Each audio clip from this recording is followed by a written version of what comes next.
Mortal Kombat!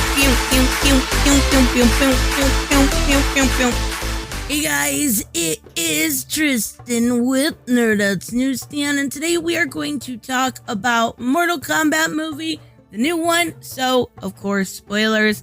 I am really bad. I cannot review stuff without at least some spoilers, even though it is brand new. We're going to talk about everything involved, all of the characters, the direction in which it may be heading, a little bit of a tease that we got for the next one, and the fact that we've seen there is a possibility of the character that is Sub-Zero. The actor has already said he has signed on for a 5-deal project. So I'm excited about all of this because, not to bury the lead, I don't want to. It was amazing. Like, there was not a bad part in this movie. And I know some of it may have been cheesy or over the top. I know some of it may have been silly or bloody or gory, but that's what Mortal Kombat's always been about. It's been about over the top dynamics and insane worlds with insane creatures. And this did not shy away from that at all. Now, I want to talk about the characters individually, but I know everybody's worried about the baby. The baby was fine in the first 7 minutes. Actually, thanks to Raiden saving the baby, she actually was lineage to the character that we saw played by Lewis Tan. Now, a lot of these characters are really well done. There was a few that were wasted, I feel like, and I do have a couple criticisms overall on this, but it definitely is now already one of my top favorite movies. It is my top favorite video game movie ever. But this is also coming from the girl who watches Armageddon. So, I love Mortal Kombat. Now, let's talk about characters as individuals. We're going to go right down the line. First off, Jessica McNamee played Sonya Blade. Now, she reminded me a lot of the original actress that played Sonya Blade, and a lot of what she did was really good. When she was on the screen, you felt like she was in control. You felt like she was a great addition to this. And unfortunately, we're going to go through the birthmark-esque, and it wasn't just a birthmark. Actually, it was they're going into a trial. I guess I better give a little bit of a backstory before I go into characters. But as far as the basics of the plot go, it wasn't just a birthmark. The reason that we see Cole Young, actually born with that is because he is a descendant of Scorpion. But other than that, it is something that appears, and it can appear for a couple of different reasons. Obviously, it is to fight in Mortal Kombat, but if you kill the person that had it, if you are warrior enough to kill that person, you will receive then their marking. And that's actually what happens with Sonya. She wasn't chosen to battle in Mortal Kombat. And there's actually not a battle of Mortal Kombat. It is one that is coming up. And if the 10th one is won by Shang Tsung, then, he's going to enslave the entire Earth realm. All of this is pretty standard Mortal Kombat stuff, but they do it with pretty good finesse, I would say. And as far as stuff like the pacing, my biggest issue was the pacing was so well done, it went too fast. And I kept thinking, there's only, 40 minutes of this movie left. I wish there was longer. I wish there was more. I could have watched another hour of this movie. I could have watched a Snyder cut if Zack Snyder wasn't at all involved. But what I'm saying is the 4-hour length. I really enjoyed it that much. So, as far as Sonya Blade, she did not have the original marking. She ends up killing another really good character in this, which would be Kano, in order to get it, and then gets what is called her Arcana. Now, the Arcana is basically your superpower. To put it lightly, that's the best way to put it. And she gets, her kiss of death stuff, right? And the coloring on it is perfect. I love the pink. But she gets it and she uses it almost immediately. And it actually makes a lot of sense when we get to Mileena, why her teeth are originally normal and then not normal. So that has to do with the Arcana. I wish they would have had a little bit more exposition. They said that they used Cole Young as a kind of framing device for this movie, but it felt like there wasn't enough exposition for just a typical moviegoer and even for seasoned fans. Some of the questions are like, okay, well, if this Arcana does this, we see at one point Liu Kang actually expand his. So how do they work? Give us a little bit more backdrop, but hopefully they eventually will with everything going on. So Sonya loved her on stage or on camera. Same with Josh Lawson as Kano. He is probably one of the top two. He's probably the best in this movie. He did a fantastic job of bringing Kano to life.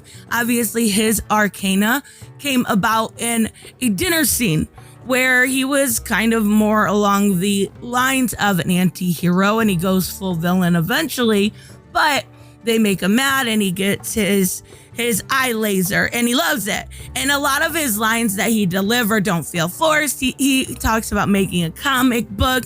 He talks about, all artists are weird. They say all artists are weird. He talks about, at one point he tells a man to put his shirt back on because, he doesn't want to go on Magic Mike on him. Like the lines he delivered were really good. The lines that I don't know if it was impromptu or if it was all written, but he was the perfect person for that role. Lord Raiden. Now, he had big shoes to fill, and I have no idea how to say the first name, so we're going to say the actor with the last name of Asano had huge shoes to fill, and I did not like Raiden at all at first. Actually, until about the last 15 minutes, when I understand why he was being so rude and being kind of mean. He didn't feel like the original character that I knew from the games, but he did win me over. I will say that, especially when he was talking about Shang Tsung and he walks away and he says he talks too much. Like that felt like the old Raiden. Do I feel like he filled the shoes that were, put out before him?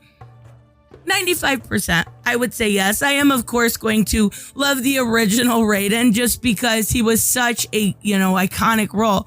But he did a really good job. Now, another one that did a fantastic job was Makad Brooks as Jax. I actually really loved his story and character development within this because he, obviously in the trailers, you saw his arms frozen off and that was one weird plot hole because Sonya takes off and just leaves Jax behind. It was very weird, but they end up meeting up at the monastery and he's getting taken care of by the monks that are there. And they're, the arms are frail. They're very small. They're not what you see in the trailer. And his Arcana is the rest of those arms. And they end up coming through just in time and they're really well done. But we see this kind of human version of Jax to where he realizes his arms are gone and what is he going to do now? He tries doing a little bit on the punching bag and he's losing it. We have a really great moment in between him and Sonya there too. And then he really comes into his own by the end. So I felt like he did a really good job. Now, next we have Ludi Lin as Liu Kang. Now, this character was awesome and I expected to not like this character as much as from the trailers, I was like, he's really small.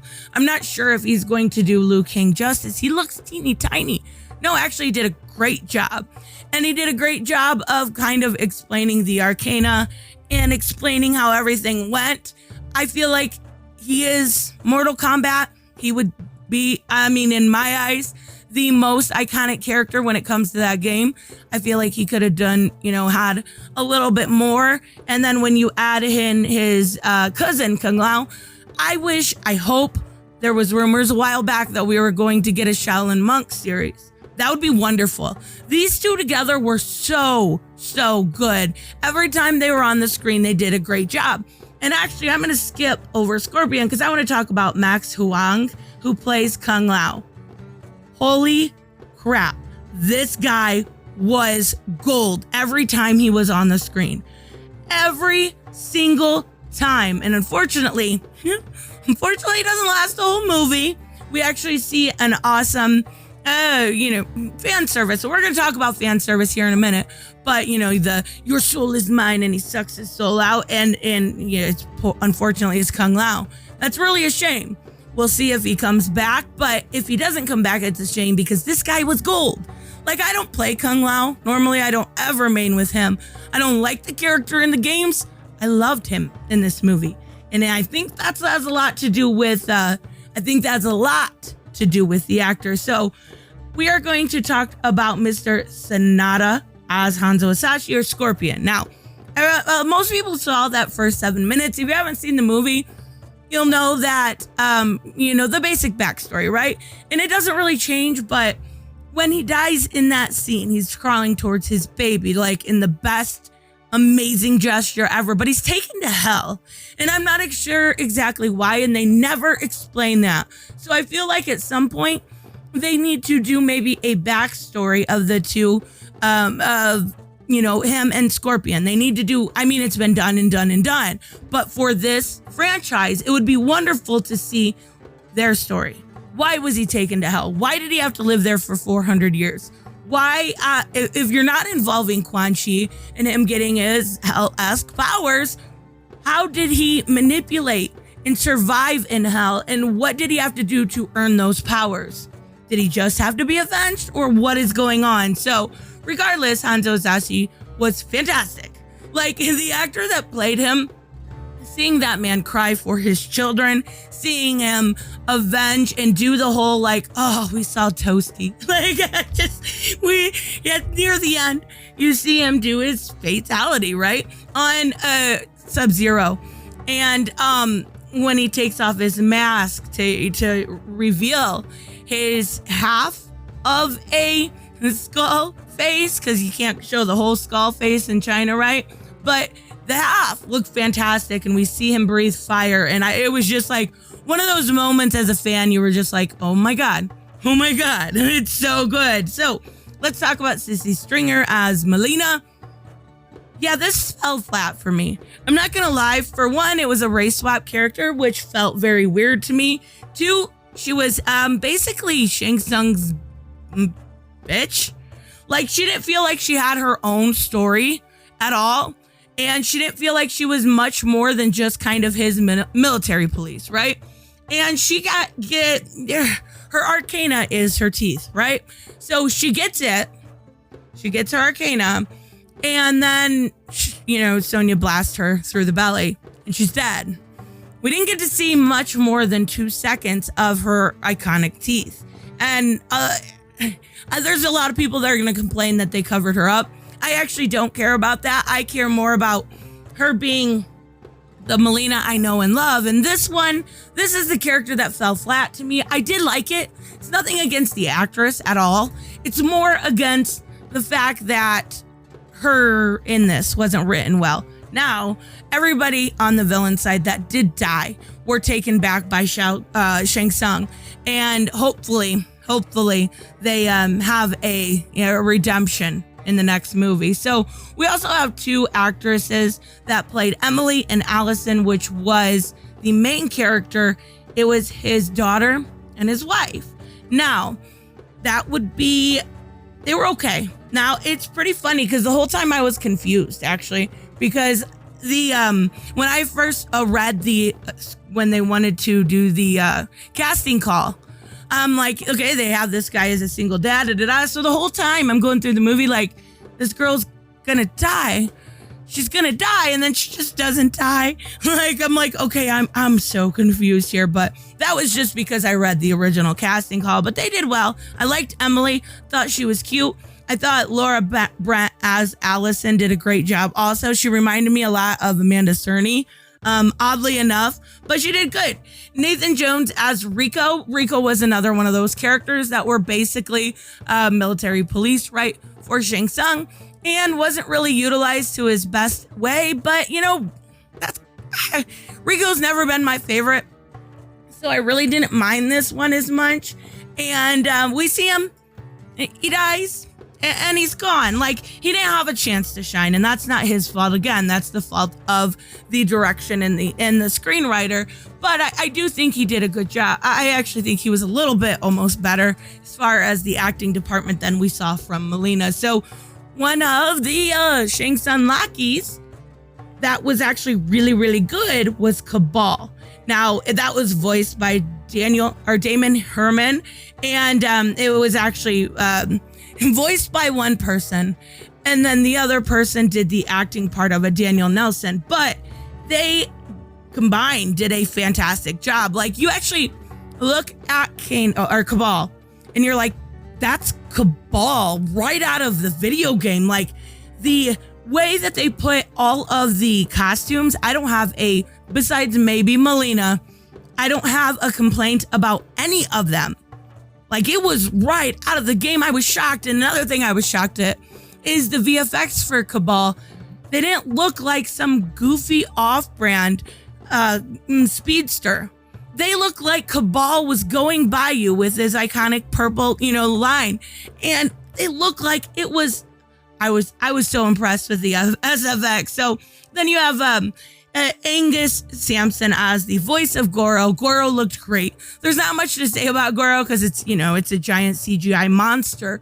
But the way that he looked was literally like it was out of the games. It was out of the games. It looked a lot to me like what we actually seen in the comic books from what would have been 2010-ish area. And I loved it. I absolutely loved it. But Goro, yeah.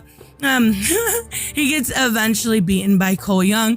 And I can't think of the actor's name that plays Cole Young, but he did a great job. And we're going to get to him last. So we have Mel Jarnson as Nitara. Again, another one that was in and out. But she should have been Mileena. They showed her, from afar a few times. And I like Nitara a lot. But when they showed her up close, that girl is beautiful. Like, that girl is a 10. Why wasn't she Mileena? If you're going to race swap her anyway, at least make her this girl. Beautiful, beautiful. But the best part about Nitara in this entire movie was the fatality that was performed on her. Holy Kung Lao splits her right down the middle. I mean, like, it's straight out of the game. It's straight out of the game. So then you also have Cole Young. Now, a lot of people do not like this character. I have seen backlash when it comes to this character. I actually don't mind it. Using him as a framing device makes sense if you had a little bit more exposition. I think him coming to, like, everybody knew the way for him to get his Arcana was his family. But I didn't realize that that's what Raiden was actually doing. And when we saw Goro attack near his family and it actually came out, I was like screaming, like, yes, oh my God, like, you protect those babies. Don't let the same thing happen. Like, oh, I really did like his character. So the last character we have is Reptile. Now, Reptile is kind of a character in this. He's another CGI monster, right? Looks so much better than in the trailer. So much better than in the trailer. I was really disappointed at that trailer when I slowed it down, but Reptile was fantastic.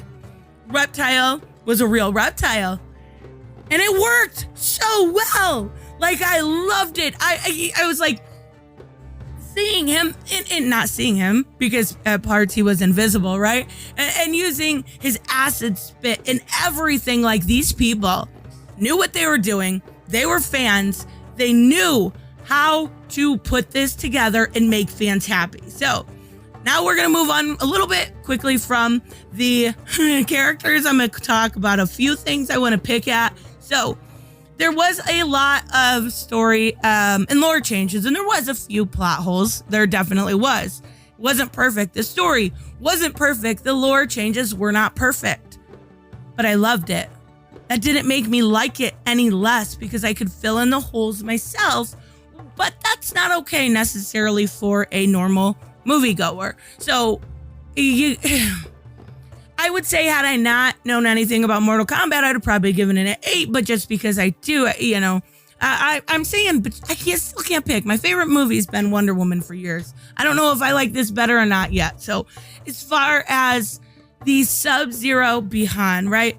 So this was Bihan version. It's clearly going, he died at the end. We're clearly getting that transformation from Sub-Zero to Noob Saibot, and I fucking love that. At one point I saw it when, what's his name? Cole was getting attacked in the shed, and you see the smoke start coming, and I'm like, holy fuck, they're bringing in smoke. They're bringing in smoke, oh my god. But no, it was just Shang Tsung. So to have Noob come in is going to be amazing. They're going to be able to use that dual personality, and oh my god, it's going to be so good. So my last big thing is, like I said, I don't have a lot of criticisms. I don't. Mileena, the pacing being almost too quickly, because I wanted more and more and more. But one thing two parts I really want to emphasize that were fantastic, coming from a lifelong fan to other fans. I'm sure if you stumbled across this video and listened this long, you are a Mortal Kombat fan. Watch this for the fan service. There's a lot of companies that don't put in fan service for the simple fact that they think they're pandering to their fans, when that's who you really want to pander to, is your fans. There were silly little things put in there that you could catch on. Like, I could do a whole video going through hours of not hours, but it would take me hours of the Easter eggs. Like silly little things, like when Liu Kang tells him to fight, he says, okay, you got to show your might here, or test your might here. Like, all of these things, down to the ice walls, down to the fatalities, to Liu Kang's dragon. Like, everything in this movie is fan service. I haven't seen this much in a movie ever. And it really impressed me that you looked at your fan base, you knew who they were, and you kept them in mind every single step of the way. So much so that leads me to my last point, and that is the very last scene. We get Cole leaving. He's not going to do any more fights, and he says they need to round up the new people for the Mortal Kombat tournament so they can head into this with good warriors. He's heading to Hollywood, and it pans out, and you actually see Johnny Cage and Citizen Kane, or Citizen Cage, rather, and it says "Justice Your Way" or something like that. We're getting Johnny Cage. It definitely doesn't say "Justice Your Way." I don't know why I said that. It says something similar though. But Johnny Cage is coming. I was like, probably my poor neighbors. But even so, I am so excited. I am absolutely so thrilled that they are bringing him in. And now it makes sense for the reason why he wasn't in this one.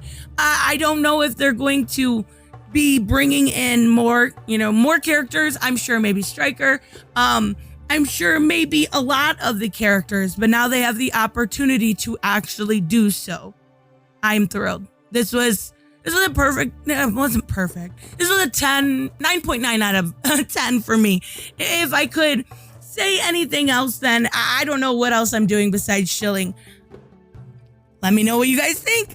I will see you guys in the next one. Bye-bye.